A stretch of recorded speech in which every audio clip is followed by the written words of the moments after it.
Just an addendum to the story we were talking about with Matteo Bonetti. This is tomorrow's headlines today, Matteo. What are Corriere doubling down with? Oh, it's a quadruple down at this point. This is the director again, Ivan Zazzaroni, who's done an editorial on the front page. The title is basically saying, who are you calling racist? And they've assembled all little different snippets over the years, I guess, of times that Corriere put anti-racism messages on.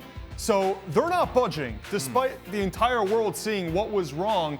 And the original contents of the article were to say what Lukaku and Smalling have gone through, kind of the racism that's been going on with Lukaku especially that he's had this season. So that's fine. But the title is absolutely not fine, and that's what they're not understanding. Everyone's come out against this. I don't see why you don't just do the sensible thing that any normal person would do, which is offer an apology and move on. But he's just making it worse, Zazzaroni, and he just will not budge. It's just, to me, it's the most stubborn thing I have seen from anyone in the media is what this guy Zazzaroni is doing. It's ironic, isn't it? Because as you say, the article was actually trying to be positive, and it had that headline attached to it. It's ridiculous, and this is not going to go away anytime soon, and that's a sad thing. And you know, you've had clubs now going against it. I want to see more clubs joining in with the initiative that Roma and Milan are doing to ban the paper from all of their training headquarters and everything to do with the club. They've banned their players from speaking to any Corriere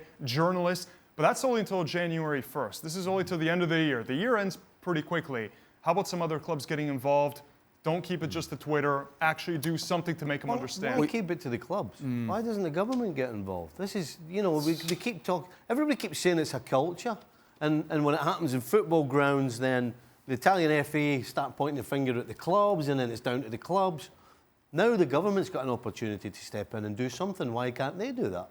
There's a lot of why can't they. No one's doing anything is the problem. They haven't put in surveillance to identify the racist fans in the stadium. There's still so much more they could be doing to scratch the surface before someone that big gets involved. I mean, it's that they're all just kind of, they think this is normality. That's the most shocking thing and the most disappointing thing is they actually think that headline is a totally normal thing to do in 2019. The concerning part for me is that some of the racist chants that goes on in the stadium, people will easily dismiss and say, well, that's just a few people. Yeah. That's just one fan club.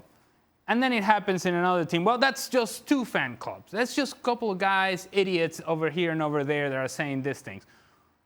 When I see a headline like this, and then I see the double down and the triple down, quadrupling down, as you just mentioned, and this is coming from a sports editor at a publication like Corriere dello Sport, it tells me that within that decision-making process, somebody came up with a headline, a supervisor said, yeah, let's go with that. And then the editor came in and said, yeah, sure, let's go with that. Yeah. And nobody in that whole process actually had a strong enough opinion to say, maybe no. Maybe 2019, this is not the sort of thing that we should be doing, which then tells me that people in decision-making positions have a cultural issue and a lack of understanding as to where they are in the world and their place in the world and what this sort of headline, the impact that it has.